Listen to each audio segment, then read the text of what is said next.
Gabrielle Maurice est une spécialiste du CV, le curriculum vitae, on en parle.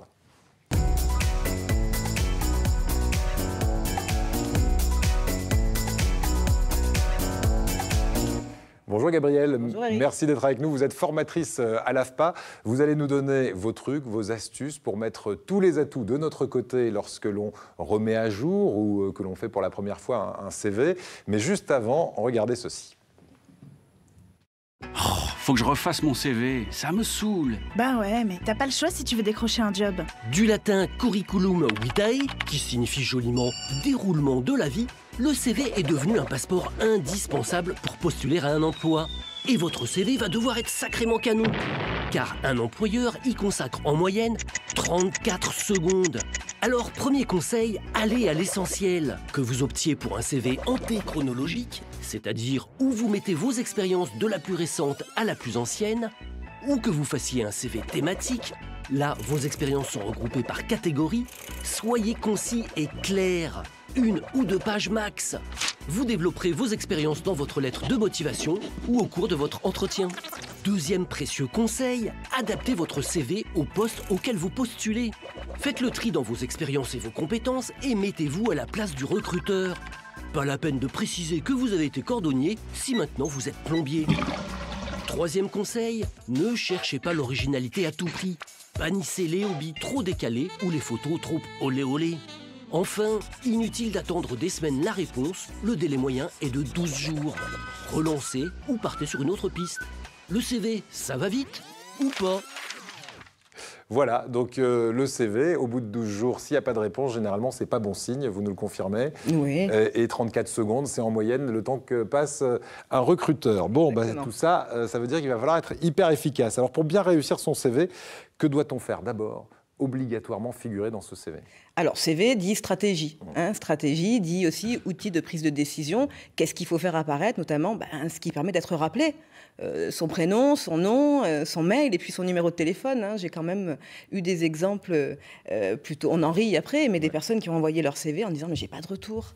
Il n'y avait pas le numéro de téléphone. Ah, c'est embêtant. Oui, voilà. Là, c'est vraiment du basique. C'est du basique. Voilà. Les éléments du pavé administratif. Ensuite, un intitulé de poste. Un CV qui part sans intitulé de poste, c'est une bouteille à la mer sans message. Alors, intitulé de poste, qu'est-ce que vous entendez par là? Le nom du poste sur lequel vous voulez vous positionner. Il faut qu'il soit clair, il faut qu'il soit pertinent, il faut qu'il parle à l'entreprise. Donc, inutile de vouloir à tout prix placer un intitulé de poste qui soit le nom de la formation qu'on a fait. Il faut se rapprocher des attendus de l'entreprise. Voilà, donc réfléchir à ça. Et bien étudier à qui on envoie son CV. Exactement. Forcément, mieux connaître l'entreprise, c'est mettre aussi des atouts de son côté. Qu'est-ce qui va rebuter complètement le recruteur? Ce qui va recruter le recruteur, c'est d'avoir à chercher... Rebuter le recruteur, parce que recruter le recruteur, je ne sais pas. Oui, rebuter le recruteur, c'est d'avoir à chercher, d'avoir à trier, d'avoir à faire un travail pour lequel il n'a pas de temps, logistiquement. Donc évidemment, lui faciliter la tâche. On n'oublie pas que c'est un outil de prise de décision. Donc faciliter la tâche, les fautes d'orthographe, selon les postes, évidemment, ça rebute. Et puis, un document qui soit propre et parlant, structuré. La déstructuration, c'est pas facile pour le recruteur. Est-ce qu'il faut dire toute la vérité, rien que la vérité dans un CV? Parce que dans un instant, on va voir le témoignage d'un recruteur. Il faut enjoliver un peu, vous croyez, Virginie, vous? Toutes les vérités ne sont pas bonnes à dire. Ne sont pas bonnes à dire. On peut faire des... par omission, on va dire. Alors moi, peut-être que je vais répondre en faisant un contre-pied. Là, c'est... De toute façon, qu'est-ce qui va se passer après le CV? C'est la rencontre. Ou la rencontre ou l'essai professionnel. Donc si vous avez menti, si vous avez extrapolé vos compétences, vous allez vite être rattrapé. Eh bien, vous allez comprendre pourquoi je vous pose cette question, parce que le témoignage tout de suite de ce responsable des ressources humaines qui va nous expliquer comment il détecte des CV pas toujours conformes à la réalité lorsqu'il est en face de lui, le candidat. Regardez. Pour déceler si un candidat ment ou triche sur son CV ou sur son parcours, je pense que la meilleure des solutions, c'est de le faire parler, lui poser beaucoup de questions, rentrer dans les détails.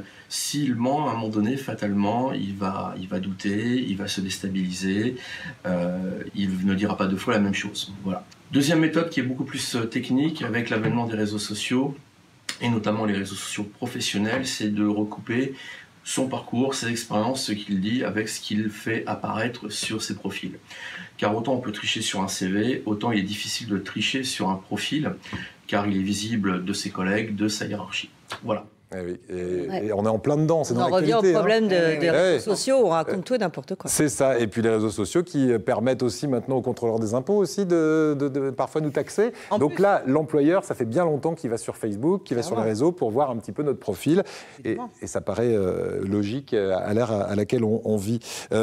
Y a-t-il des critères qui peuvent être discriminatoires dans un CV ? Oui, bien sûr. Il y en a 24 au total, hein, donc on ne va pas tous les énumérer. Mais ça commence par quoi ? Par le ça peut être l'âge, ça peut être le sexe, ça peut être la situation familiale, ça peut être les origines, hein, la nationalité, ça peut être l'orientation sexuelle, ça peut être, je réfléchis, le handicap, l'appartenance à un syndicat. Tous ces éléments-là sont discriminatoires. On n'a évidemment aucune nécessité de le mettre. Voilà. Donc, si on peut éviter, on le met, puis on attend évidemment de rencontrer le recruteur qu'on voyait, là, Henri Vincent, et on lui expliquera de vive voix. Que doit-on mettre dans la partie personnelle de son CV ? Vous savez, quand il y a marqué hobby, sport, etc., il paraît qu'il y a des trucs qu'il ne faut surtout pas mettre quand on fait des sports extrêmes. Par exemple, vous me dites non, ça surtout pas. Mais ça dépend surtout du secteur dans lequel on se positionne. Il faut réfléchir stratégiquement et puis penser à l'avantage comparatif. Si on est amené à travailler dans le commerce et on fait un sport extrême, mais dans lequel on est leader ou on a du leadership, pourquoi pas ? Mais il faut le réfléchir stratégiquement. Évidemment, tous les sports à risque qui font que lundi, on risque de ne pas être au travail parce que on a oublié d'ouvrir son parachute. Bon, voilà, c'est pas très engageant pour le futur employeur, c'est ça. Un pianiste, tu vois. Voilà. Alors on parle de quoi ? D'alpiniste ? Ah oui, alpiniste, j'ai cru pianiste, parce que je dis pianiste, ça va encore, mais alpiniste, non, mais je veux dire, si tu es pianiste et que tu fais, je sais pas, d'alpinisme ou des choses très à risque... Il vaut mieux dire qu'on est juste pianiste, effectivement. Voilà. Ceci dit, sur les critères loisirs, je trouve qu'il y a quand même de très bonnes raisons d'en parler. Il y a 3 bonnes raisons. D'abord, c'est sain d'avoir des activités après le travail. C'est relativement normal. Ça vide la tête. Exactement. La deuxième, c'est que ce que vous faites dans le cadre de vos activités extra-professionnelles peut avoir un impact ou quelque chose de très intéressant pour l'employeur. Je pense notamment à un stagiaire, Stéphane, qui était soudeur et qui était passionné de modélisme. Il était très précis, très patient, très pointilleux, très soigné. Évidemment, ça a une répercussion directe sur son travail. Je reviens sur la question de la discrimination pour vous demander si on doit ou si on peut être anonyme quand on envoie un CV. Par définition, c'est compliqué parce qu'il faut mettre son numoméro de téléphone, son mail. C'est ça. On peut avoir un mail générique et le numéro de téléphone n'affiche pas. Mais enfin, quoi qu'il se passe, à un moment donné, on va être rattrapé par cet anonymat. Enfin, je ne vois pas l'intérêt. Vous êtes amené à animer des ateliers CV dans le cadre de votre travail. Quelles sont les questions qui reviennent le plus souvent ? Alors, à l'AFPA, la spécialité, c'est quand même la reconversion professionnelle, en plus, et puis quelquefois aussi le perfectionnement.